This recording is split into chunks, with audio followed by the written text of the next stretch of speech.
Hello students, ఈరోజు మనము text బుక్లో మనకు మొదట పేజెస్లో ఇక్కడ ఏ పేపర్కి ఏమి ఇస్తారనే విషయం కూడా తెలిసి ఉండాలి. మనకు జనరల్గా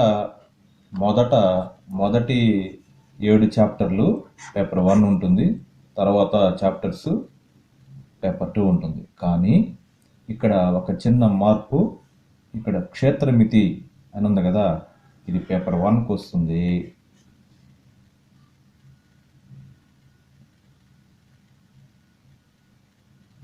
తర్వాత నిరూపక జ్యామితి అని ఉంది కదా, యాక్చువల్గా ఇది పేపర్ 1 కదా, ఇది పేపర్ 2కి వస్తుంది. ఈ 2 మార్పులు జరుగుతాయి. మిగతా అంతా అన్ని చాప్టర్లు వాస్తవ సంఖ్యలు, సమితులు, బహుపదులు, 2 చరరాశుల్లో రేఖీ సమీకరణం, జత, వర్గ సమీకరణాలు, శ్రేణులు, క్షేత్రమితి, ఎందుకంటే ఇక్కడికి వచ్చింది కాబట్టి ఇదంతా పేపర్ 1 ఇది. నెక్స్ట్ ఇక్కడి నుంచి 8వ చాప్టర్ దగ్గర నుంచి మిగతా చాప్టర్లన్నీ పేపర్ 2. అందులో ఇప్పుడు నేను ఈ స్వరూప త్రిభుజాలు చాలామంది కవర్ చేశారు, అందుకని నేను వృత్తానికి స్పర్శ రేఖలు, ఛేదన రేఖలు ఇప్పుడు మీకు నేను ఇంట్రడక్షన్ చెప్పేశాను. ఇప్పుడు మళ్ళీ ఎక్సర్సైజ్లోకి వెళ్ళిపోదాం. ఓకే చిల్డ్రన్,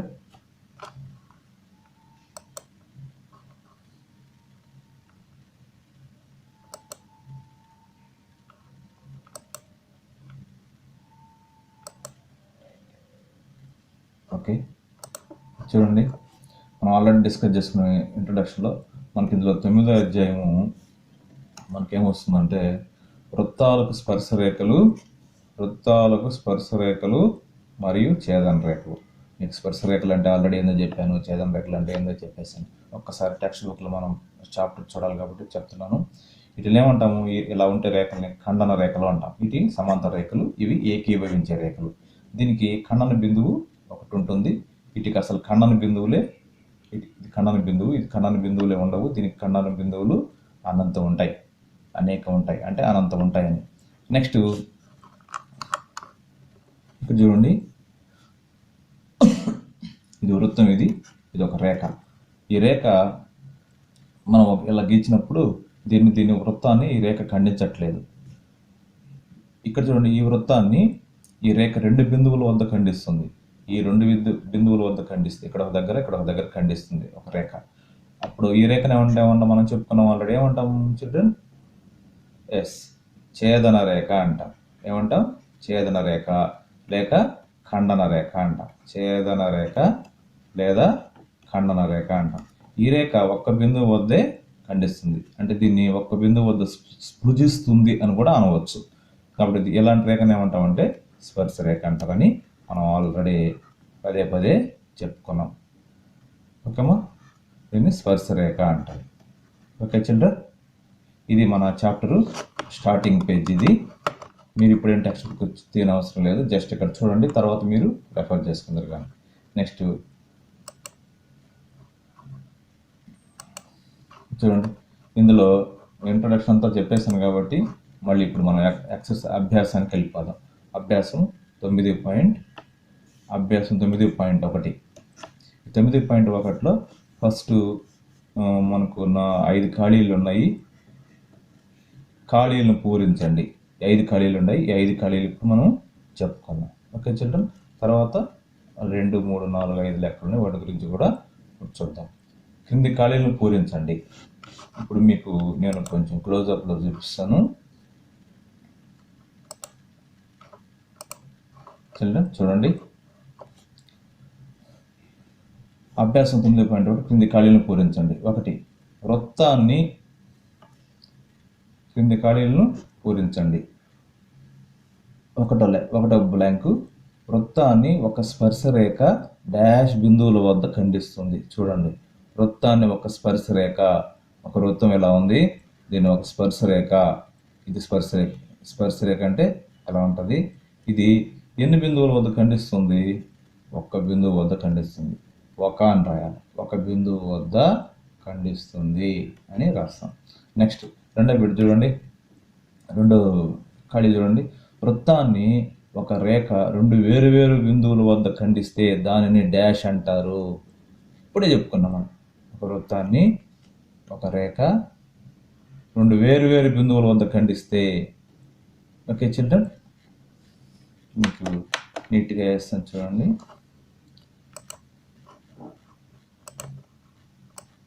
చూడండి, ఇది ఒక వృత్తం. ఈ వృత్తాన్ని ఒక రేఖ ఉంది. ఈ రేఖ మనం ఈ విధంగా ఒక రేఖ ఎక్కడైనా సరే ఈ విధంగా ఖండిస్తే రెండు వేరు బిందువుల వద్ద ఏ డైరెక్షన్లో ఖండించుకోవచ్చు, కానీ ఆ గీచిన రేఖ రెండు వేరు బిందువుల వద్ద ఖండించాలి. ఇక్కడ ఒక దగ్గర ఖండించింది, ఇక్కడ ఒక దగ్గర ఖండించింది. ఓకే చిల్డ్రన్, ఒక వృత్తాన్ని ఒక రేఖ రెండు వేరు బిందువుల వద్ద ఖండిస్తే దాన్ని ఏమంటారని చెప్పాను?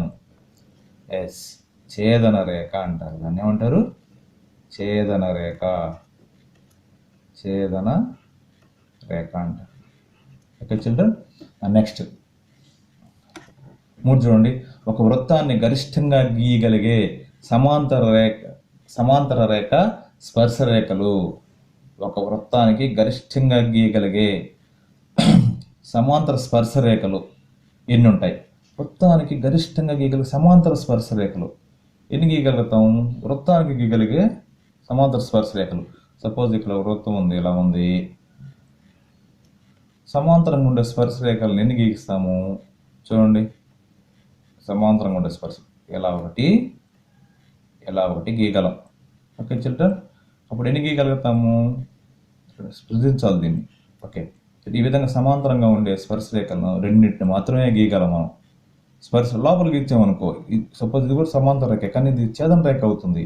కానీ ఈ రేఖలు మాత్రమే సమాంతరంగా ఉండే స్పర్శ రేఖలు. గరిష్టంగా అంటే మ్యాక్సిమం ఎన్ని గీయగలము అంటే 2 గీయగలం. నెక్స్ట్ 4th వన్ చూడండి.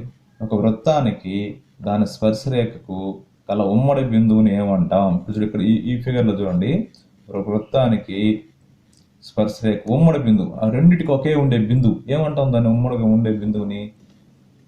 ఒక వృత్తానికి ఒక స్పర్శ రేఖకు గల ఉమ్మడి బిందువుని ఏమంటాం? దీన్ని స్పర్శ బిందువు అంటాం. దీన్ని ఏమంటాం? స్పర్శ బిందువు అంటాం. కాబట్టి అది ఇక్కడ రాస్తున్నాను, స్పర్శ బిందువు. స్పర్శ బిందువు. కాబట్టి ఈ టర్మ్స్ ఇవన్నీ మీరు మర్చిపోకూడదు, చూసుకుంటా ఉన్నాను చిల్డ్రన్. స్పర్శ బిందువు. నెక్స్ట్ 5th వన్ చూడండి. ఒక వృత్తానికి మనము డాష్ స్పర్శ రేఖలను గీయగలము. ఈ కాన్సెప్ట్ కూడా మీకు చెప్పుకున్నాం. ఒక వృత్తం ఉంది, సపోజ్ ఇప్పుడు ఒక వృత్తం తీసుకుందాం. మనం ఒక వృత్తం తీసుకుందాం. ఆ వృత్తానికి ఎన్ని స్పర్శ రేఖలు గీయగలము? ఇది కూడా ఆల్రెడీ మీకు చెప్పుకున్నాను నేను. ఓకే చిల్డ్రన్,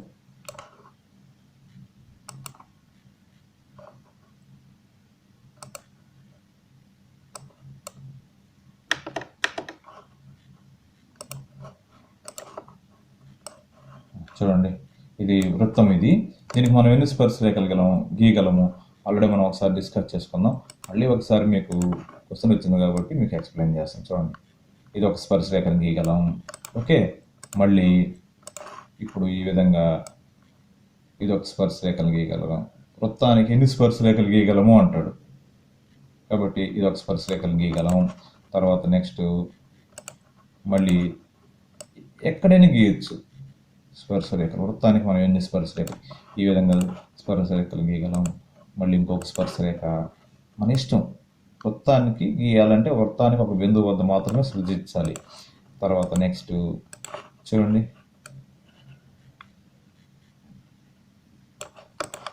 చూసారా? కాబట్టి వృత్తానికి మనం ఎన్ని స్పర్శ రేఖలు గీయగలం అంటే ఏం చెప్తారు? ఇంతేనా? ఇంకేం మనం గీయలేమా? ఈ విధంగా ఇంతేనా? మనం ఇంకా ఏం గీయలేమా? గీయచ్చు. ఈ విధంగా మొత్తం వృత్తం చుట్టూ గీయచ్చు. ఎన్ని గీయగలం అంటే అనంతము. కాబట్టి మనం ఇక్కడ ఏం చేయాలంటే అనంత స్పర్శ రేఖలను గీయగలము అని చెప్పాలి. ఇక్కడ ఏం రాయాలి మనము? అనంత స్పర్శ రేఖలు. ఓకే చిల్డ్రన్, అనంతం అన్నమాట, లెక్కలేని అన్నమాట. అనంతం అంటే అసలు లెక్క పెట్టలేం. ఇది అనంత స్పర్శ రేఖలను గీయగలం. Okay children, these are the ఏవి మనకు ఖాళీలు. నెక్స్ట్ అందులో ఒకటో లెక్క చూడండి చిల్డ్రన్, ఒకటో లెక్క చూడండి. ఇక్కడ నేను ఏమైతే కాన్సెప్ట్స్ మీకు ఈ చాప్టర్స్ ముందు బేసిక్స్ చెప్పానో వాటిల్లోనే అవి కానీ తెలిస్తే, నేను ఫస్ట్లో చెప్పా, అవి కానీ మీకు కానీ అర్థమైతే ఈ చాప్టర్ మొత్తం మీరు లెక్క లేకుండా చేయగలం. మీకు జాగ్రత్తగా కాన్సెప్ట్ లేనండి, మీకు లెక్కలంటే లెక్క లేకుండా చేసేస్తారు. ఎస్, ఇది ఒక వృత్తము. లెక్క చదువుతాం చూడండి. 5 సెంటీమీటర్ల వ్యాసార్థముగా కలిగిన వృత్తాన్ని PQ స్పర్శరేఖ P వద్ద తాకింది. ఓకే, వృత్త కేంద్రము O నుండి స్పర్శ రేఖపై గల బిందువు Qకు గల దూరము OQ 12 సెంటీమీటర్లు అయినా PQ పొడవు కనుక్కోండి. ఇక్కడ మనం తెలుసుకోవాల్సింది ఏంది, 5 సెంటీమీటర్ల వ్యాసార్థం ఉంది. 5 సెంటీమీటర్ల వ్యాసార్థం అంటే సపోజ్ ఇప్పుడు మనము ఇది ఒక స్పర్శ బిందువు అనుకుందాం. ఓకే చిల్డ్రన్, ఇది ఒక కేంద్రం. దీన్ని ఏమంటాం, వృత్తానికి కేంద్రము అంటాం. ఇప్పుడు దీన్ని మనము ఇది ఇక్కడి నుంచి ఇక్కడికి ఉండేదాన్ని ఏమంటాం, మనము ఇక్కడి నుంచి ఇక్కడికి ఉండేదాన్ని ఏమంటాం, వ్యాసార్థము అంటాం. ఏమంటాం చిల్డ్రన్, వ్యాసార్థము అంటాం. ఇప్పుడు ఓకే చిల్డ్రన్, వ్యాసార్థము అంటాం. మొత్తానికి PQ స్పర్శరేఖ P వద్ద తాకింది. ఒక స్పర్శరేఖ ఉంది ఇక్కడ, ఈ స్పర్శరేఖ ఇక్కడ ఉంది మనకు. ఈ స్పర్శరేఖ P వద్ద తాకింది అంటారు. ఏదైనా మనము ఒక రేఖ తీసుకొని, చూసారా, ఇది స్పర్శరేఖ, ఇది స్పర్శరేఖ. ఇది ఇక్కడ వృత్త కేంద్రము O నుండి అన్నాడు కాబట్టి మనము ఇది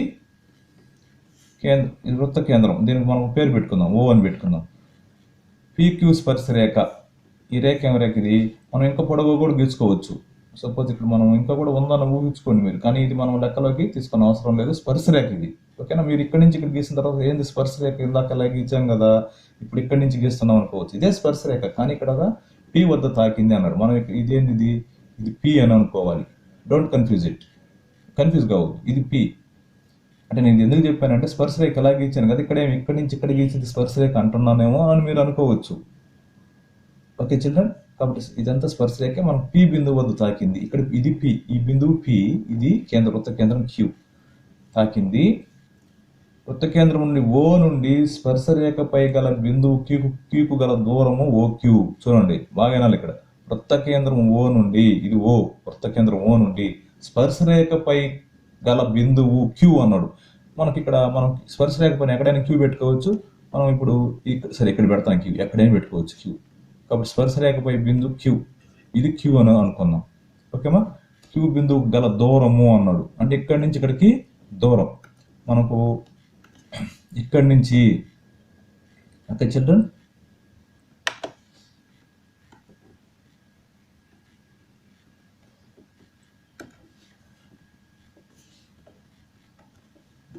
ఎస్, దీన్ని ఏకీభవించాలి.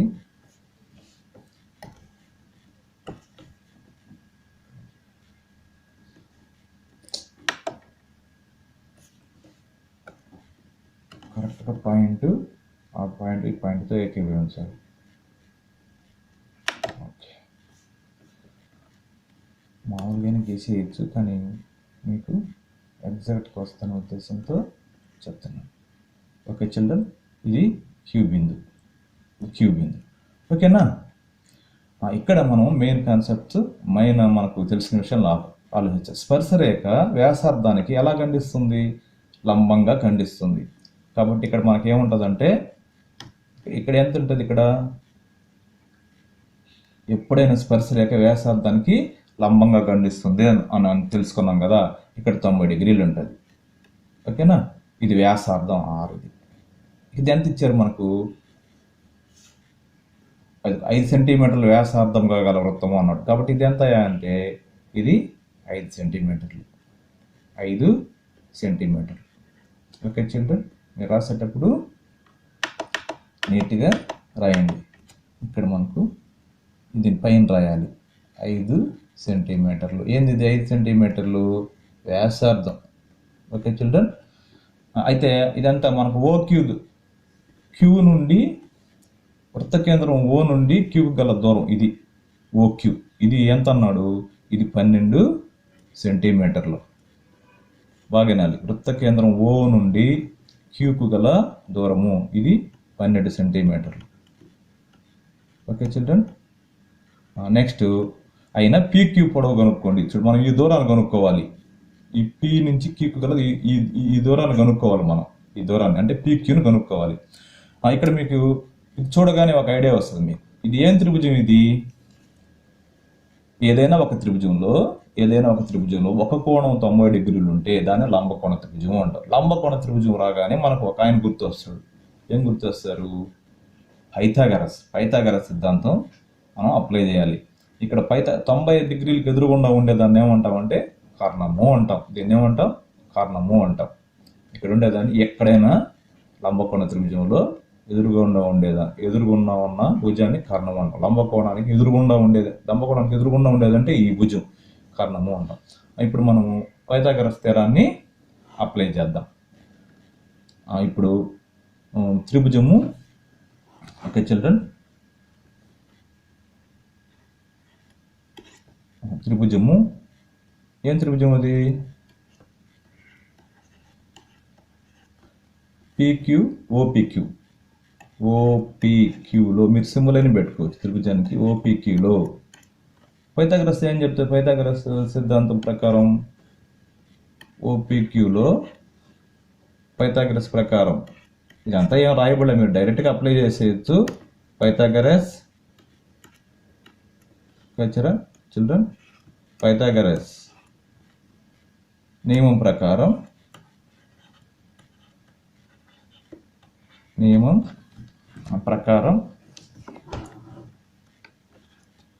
ఏమొస్తుంది చిల్డ్రన్? విన్నారా? ఇది పైథాగరస్ సిద్ధాంతం ప్రకారం.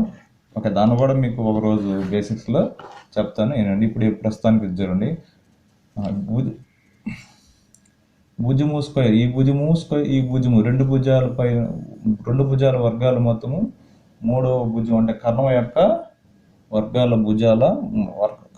వర్గానికి సమానం. అంటే ఇక్కడ మనం ఏం రాస్తామంటే ఓపీ స్క్వేర్. Okay children. ఎప్పుడైనా లంబకోణ త్రిభుజం ఉంటే మనం ఇది సూత్రాన్ని అప్లై చేయాలి. ఇక్కడ ఓపీ స్క్వేర్, పెన్ మారుస్తాను, OP square plus PQ square is equal OQ square అంటే కర్ణము స్క్వేర్. భుజము స్క్వేర్ ప్లస్ భుజము స్క్వేర్ ఇజ్ ఈక్వల్ టు కర్ణము స్క్వేర్. ఓపీ స్క్వేర్ అంటే ఎంత? 5 స్క్వేర్ ప్లస్ పీక్యూ స్క్వేర్ అంటే పీక్యూ మనకు తెలుసా? తెలియనట్టుగానే రాస్తాం. PQ square is equal to OQ square. OQ మనకు తెలుసు. ఎంత ఓక్యూ అంటే 12 square. Okay children, 12 square.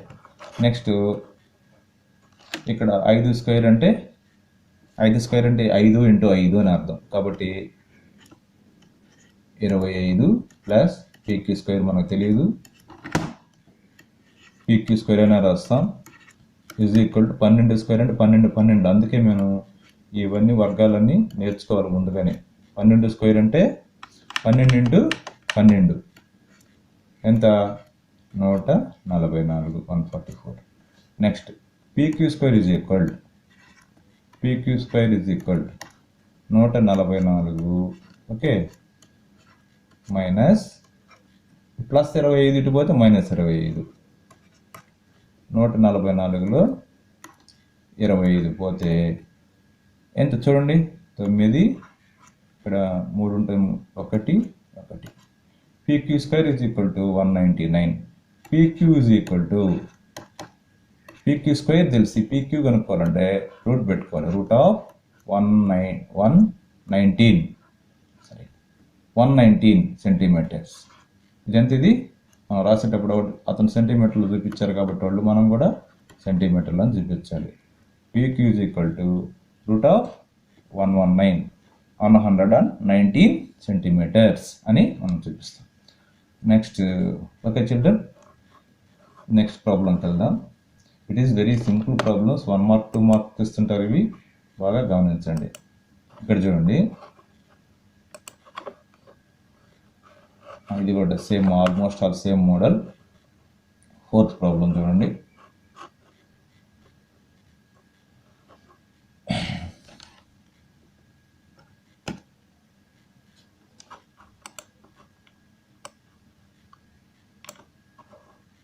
Okay children, almost all same problem.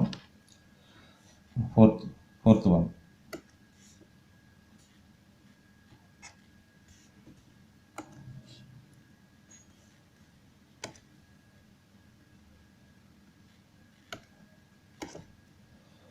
తొమ్మిది సెంటీమీటర్ల వ్యాసార్థము గల వృత్తానికి దాని కేంద్రము నుండి 15 సెంటీమీటర్ల దూరంలో ఒక బిందువు గలదు, అయినా దానికి గీయబడిన స్పర్శరేఖ పొడవును కనుక్కోండి. సిమిలర్ ప్రాబ్లం ఇది, ఇప్పుడు నేను చెప్పిన దానికి సిమిలర్ ప్రాబ్లం. 9 సెంటీమీటర్ల వ్యాసార్థంగా గల ఒక వృత్తం ఉంది. 9 సెంటీమీటర్ల వ్యాసార్థంలో ఒక వృత్తంని మనం తీసుకుందాం. ఇప్పుడు మనం ఒక వృత్తాన్ని గీద్దాం. ఇదేంది, ఇది 9 సెంటీమీటర్లు పొడవు ఉండేటువంటి, అంటే వ్యాసార్థం 9 సెంటీమీటర్ల వ్యాసార్థం ఉండేటి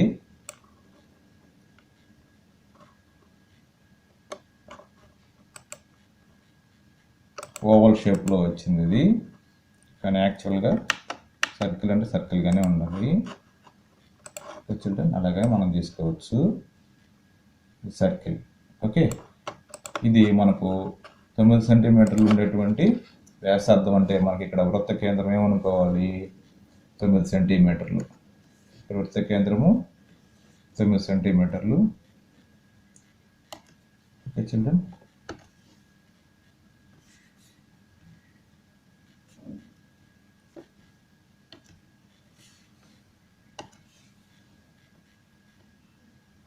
కేంద్రము ఇలా ఉంది. దీన్ని మనము మన ఇష్టం, ఇక్కడ పేర్లు లేదు కాబట్టి మన ఇష్టం. ఇందాక మనం కన్ఫ్యూజ్ కాకుండా అలాగే పెట్టుకుందాం. దీన్ని ఓ అని పేరు పెట్టుకుందాము. దీని వ్యాసార్థం కాబట్టి వ్యాసార్థం మనం గీర్చుకొని, వ్యాసార్థం ఎంత అన్నాడు, 9 సెంటీమీటర్లు అన్నాడు. అందుకని మనము ఇక్కడ 9 సెంటీమీటర్ల వ్యాసార్థం ఉండేటట్టు ఒక రేఖని గీద్దాం. ఇది 9 సెంటీమీటర్లు. మనం పేర్లు పెడతాం, ఓ పెట్టుకుందాం ఇక్కడ. సరే ఓకే, నెక్స్ట్ దాని కేంద్రం నుండి 15 సెంటీమీటర్, ఇందాక చూడండి వేరే విధంగా ఇచ్చి, ఇప్పుడు కేంద్రం నుంచి 15 సెంటీమీటర్ల దూరంలో గల ఒక బిందువు ఉంది అన్నాడు. చూసారా, ఇక్కడి నుంచి 15 సెంటీమీటర్ల దూరంలో ఒక బిందువు ఉంది. ఎక్కడి నుంచి, వృత్త కేంద్రం నుంచి. చూడండి ఇక్కడ దాని కేంద్రం నుండి 15 సెంటీమీటర్ల దూరంలో ఒక బిందువు ఉంది అన్నాడు. అంటే ఇది కేంద్రం. ఇక్కడి నుంచి మనకు ఇక్కడ ఒక బిందువు ఉంది. ఇక్కడ ఎంత ఉంది బిందువు, 15 సెంటీమీటర్ల దూరం. ఇక్కడే కాదు, ఎట్టయినా గీసుకోవచ్చు మనం, ఓకేనా. కానీ ఇక్కడ మనం ఊహించుకోవాలి, 15 సెంటీమీటర్ల దూరంలో ఒక బిందువు ఉంది. ఇక్కడ ఇది 15 సెంటీమీటర్లు ఉండేటువంటి బిందువు. ఇది 15 సెంటీమీటర్లు. ఆ బిందువుకి ఏం పెట్టుకుందాం పేరు, కన్ఫ్యూజ్ లేకుండా ఇందాకలాగా పెట్టుకుందాం, క్యూ అనే బిందువు పేరు పెట్టుకున్నాం. ఇది ఎంత దూరం, ఇది ఎంత, ఇది 15 సెంటీమీటర్లు.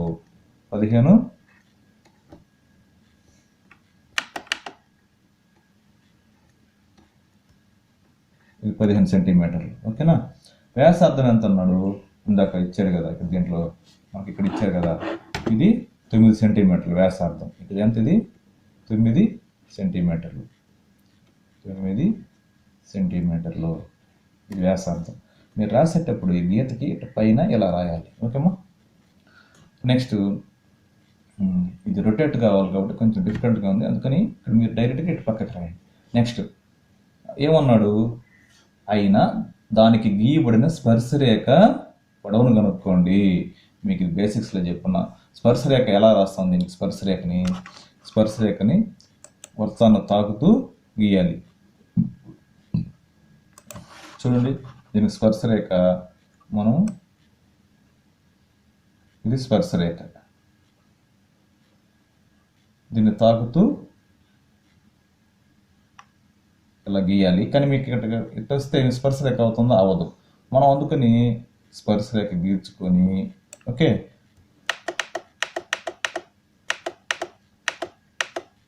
అందుకని ముందు స్పర్శరేఖ గీర్చుకొని మనం ఇలా చేసుకోవచ్చు.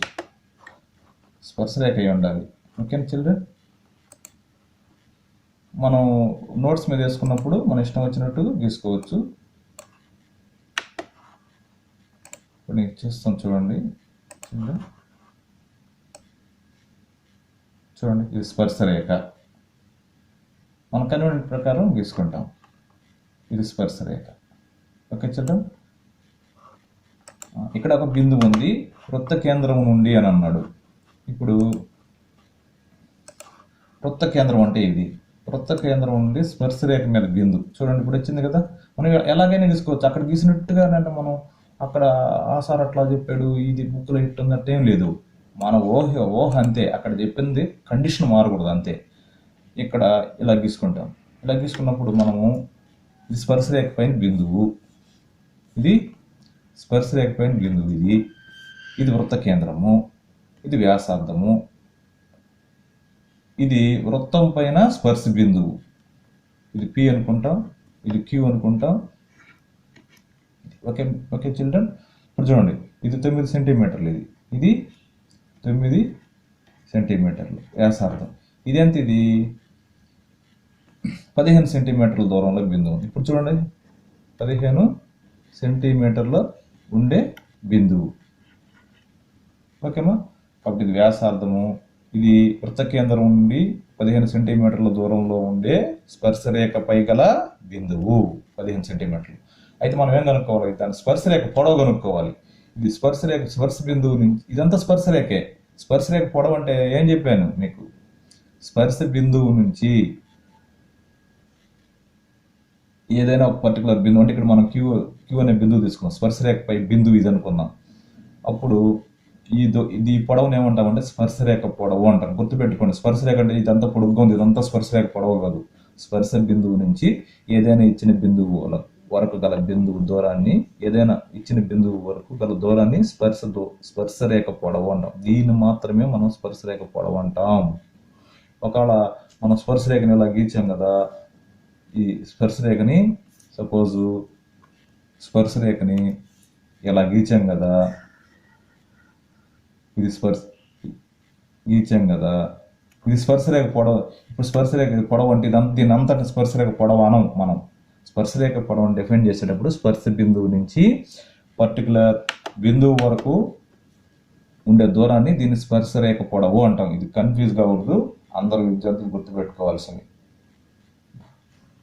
ఓకే, నెక్స్ట్ ఇప్పుడు ఈ పొడవు దూరం కనుక్కోవాలి. ఇప్పుడు మనకు తెలుసు స్పర్శరేఖ వ్యాసార్థాన్ని 90 డిగ్రీలతో ఖండిస్తుందని మనకు తెలుసు.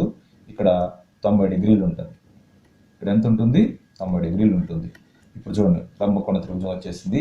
అప్పుడు మనం ఏం రాస్తాం? లంబకోణ త్రిభుజం అనగానే మనం పైథాగరస్ సిద్ధాంతాన్ని అప్లై చేసుకోవచ్చు. త్రిభుజము ఓపీక్యూలో, త్రిభుజము ఓపీక్యూలో. Okay children? ఓపీక్యూలో ఏంది రూలు? ఓపీ స్క్వేర్ అంటే 2 భుజాల వర్గం, ఈ భుజం వర్గము, ఓపీ స్క్వేర్ ప్లస్ ఇంకొక భుజం వర్గం, PQ square is equal to OQ square అంటే కర్ణము స్క్వేర్. ఓక్యూ ఇది ఎందుకు అవుతుందో కూడా చెప్పా. 90 డిగ్రీలకు ఎదురుగుండా ఉండే భుజాన్ని కర్ణము అంటారని చెప్పి. ఓపీ స్క్వేర్ మనకు తెలియదు. సారీ, ఓపీ స్క్వేర్ అంటే ఇక్కడ వ్యాసార్థం. ఓపీ స్క్వేర్ అంటే 9 స్క్వేర్ ప్లస్ పీక్యూ స్క్వేర్ మనకు తెలియదు. పీక్యూ అంటే ఏంది? స్పర్శరేఖ పొడవు. దాన్నే మనం కనుక్కోవాలి. PQ square is equal to OQ square. O నుంచి దానికి గల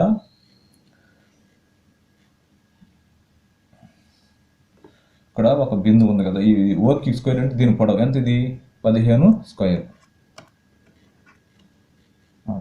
9 స్క్వేర్ అంటే 9 81 plus PQ square is equal to 15 square అంటే 225. 15 ఇంటూ 15. ఇవన్నీ వర్గ సంఖ్యలు నేర్చుకోవాలి మీరు బాగా. PQ square is equal 225. ఈ ప్లస్ 81 ఇటువైపు పంపిస్తే మైనస్ 81. నెక్స్ట్ 225లో 81 పోతే ఎంత? 44 ఇక్కడ 44 144. Okay children? 225లో 81ని మనం సబ్ట్రాక్ట్ చేస్తే మనకి ఎంత వస్తుందంటే 144 వస్తుంది. ఇప్పుడు PQ² = 144. Okay, right neatly 144. PQ² తెలుసు. PQ కనుక్కోవాలంటే √144. √144 అంటే 144కి వర్గమూలం కనుక్కోవాలి. ఎంత 144కి వర్గమూలము? ఇది వర్గమూలాలు కనుక్కునే దాంట్లో చెప్తాము. 144కి వర్గమూలం ఎంత అంటే ±12. అంటే ఇక్కడ మనం దూరాన్ని ధనాత్మకంగా తీసుకోవాలి కాబట్టి మనం PQ ఎంత? PQ 12 సెంటీమీటర్లు. ఓకే చిల్డ్రన్, అయితే ఇక్కడ మనం PQ అని అడిగాడా? లెక్కలో PQ అని మనం అడిగాడా? PQ అంటే ఏంది? దానికి గీయబడిన స్పర్శరేఖ పొడవు.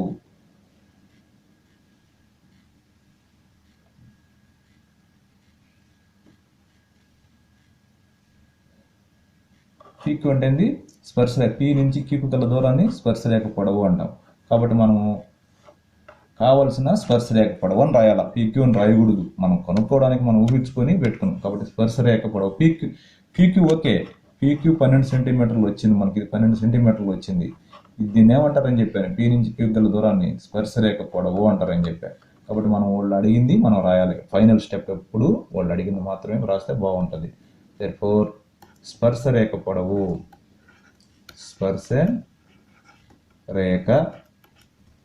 Is equal to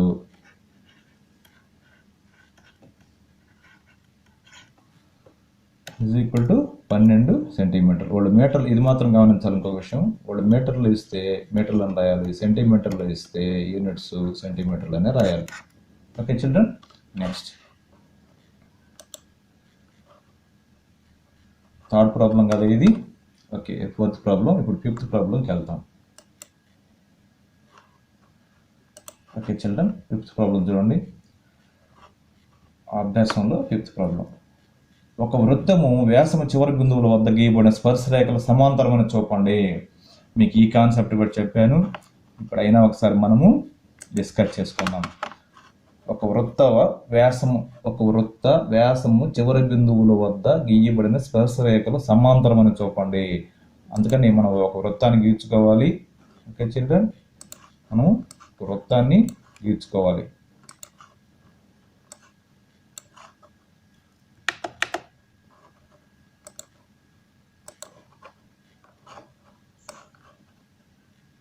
okay children, ఇది వృత్తం. ఇది ఏమన్నాడు? వృత్తం వ్యాసము అన్నాడు. అంటే మనం ఇక్కడ ఏం చేయాలి? మనం ఒక గుర్తుపెట్టుకోవాలి. ఏం గుర్తుపెట్టుకోవాలి? వృత్తం అనగానే వృత్త కేంద్రాన్ని గుర్తుపెట్టుకున్నాం. చిన్న చుక్కగా వేసుకోండి మీరు. దీనికి వ్యాసము అన్నాడు. వ్యాసం అంటే ఎలా ఉంటుంది? ఇది కూడా మనం అన్నీ డిస్కస్ చేసుకున్నాం. ఓకే, వ్యాసం అంటే ఇక్కడి నుంచి వృత్త కేంద్రం గుండా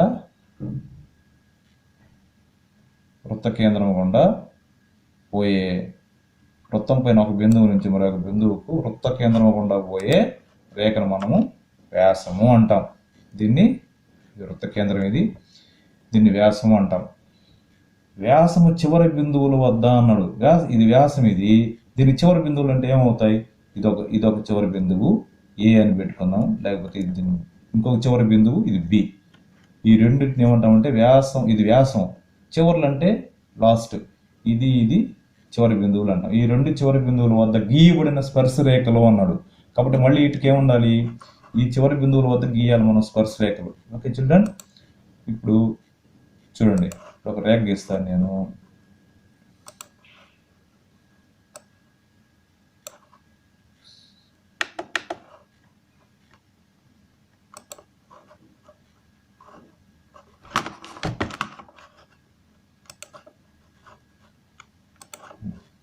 గమనించండి చిల్డ్రన్,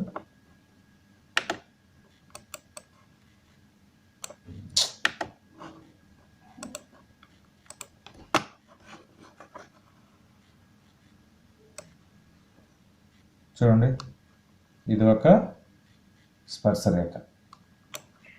ఓకేనా? స్పర్శరేఖ అవుతుంది కదా, వ్యాసార్థానికి లంబంగా ఉండే స్పర్శరేఖ. అంటే చివరి బిందువు వద్ద గీయాలన్నమాట స్పర్శరేఖలు. ఈ విధంగా చివరి బిందువుల వద్ద గీచిన స్పర్శరేఖ. ఓకే చిల్డ్రన్, ఈ రెండు చివరి బిందువుల వద్ద ఈ వైట్ కలర్లో ఉన్నాయి కదా, ఈ రెండింటిని వ్యాసం యొక్క చివరి బిందువుల వద్ద గీచిన స్పర్శరేఖ.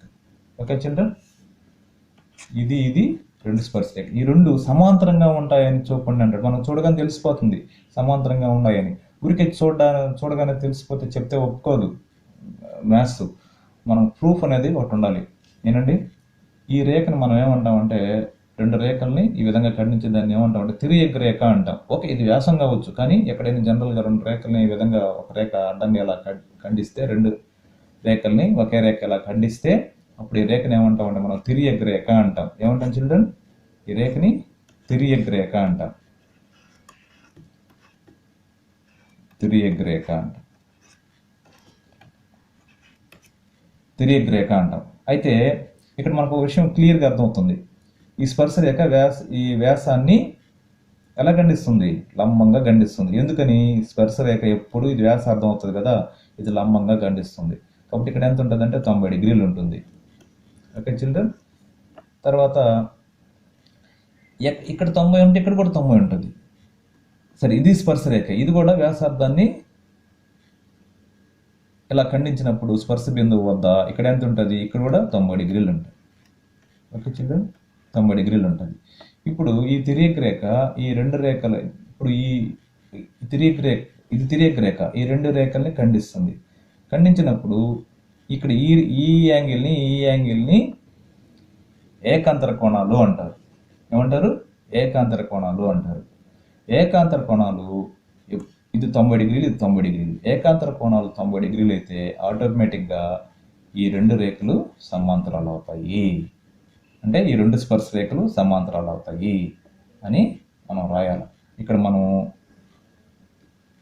యాంగిల్ ఏ ఈజ్ ఈక్వల్, ఇక్కడ మనం పేర్లు పెట్టుకోవాలి. దీన్ని ఏమనుకుంటాం? L1 అనుకుంటాము, ఇది L2 అనుకుంటాం. రేఖల పేర్లు నేను చెప్పాను, స్మాల్ లెటర్లు పెట్టుకోవాలి. L1 ఒక స్పర్శరేఖ, L1 ఒక స్పర్శరేఖ, L2 కూడా ఒక స్పర్శరేఖ, L2 ఒక స్పర్శరేఖ. ఓకే చిల్డ్రన్, ఇక్కడ AB తిరియగ్ రేఖ అవుతుంది. AB తిరియగ్ రేఖ అవుతుంది. AB అనేది వ్యాసం కావచ్చు, కానీ తిరియగ్ రేఖ అవుతుంది. యాంగిల్ ఏ ఈజ్ ఈక్వల్, ఇక్కడ యాంగిల్ ఏ 90 డిగ్రీలు, యాంగిల్ బి 90 డిగ్రీలు. ఏకాంతర కోణాలు అవుతాయి. ఏకాంతర కోణాలు.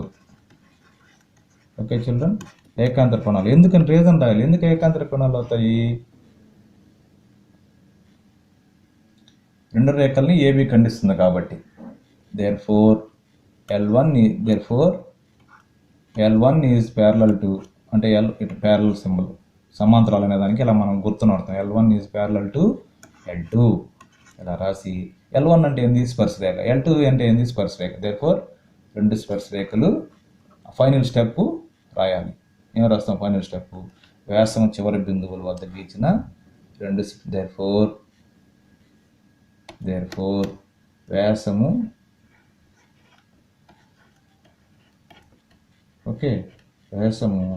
చివరి బిందువుల వద్ద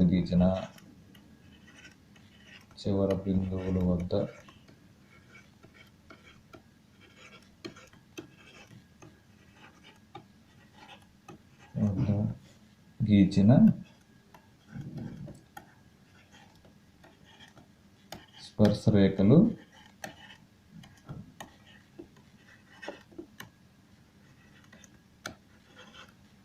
సమాంతరాలు.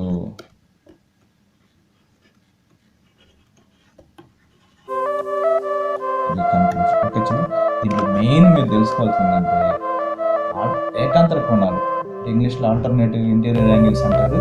ఇక్కడ ఏకాంతర కోణాలు, ఈ కోణము 90 డిగ్రీలు అయితే అప్పుడు ఈ రెండు రేఖలు సమాంతరంగా ఉంటాయి. అందుకే నేను పేర్లు పెట్టి చెప్పాను మీకు, డైరెక్ట్ ఓరల్గా కాకుండా ఈ మాట రాస్తే చాలు మీరు. ఓకే, బొమ్మ గీయాలి, L1 ఇలా గీచి ఈ 90 డిగ్రీస్ చూపించి ఇలా చేస్తే మీకు 100% కాన్సెప్ట్ అర్థమైందని అనుకొని ఫుల్ మార్క్స్ ఇస్తారు. Okay, thank you children.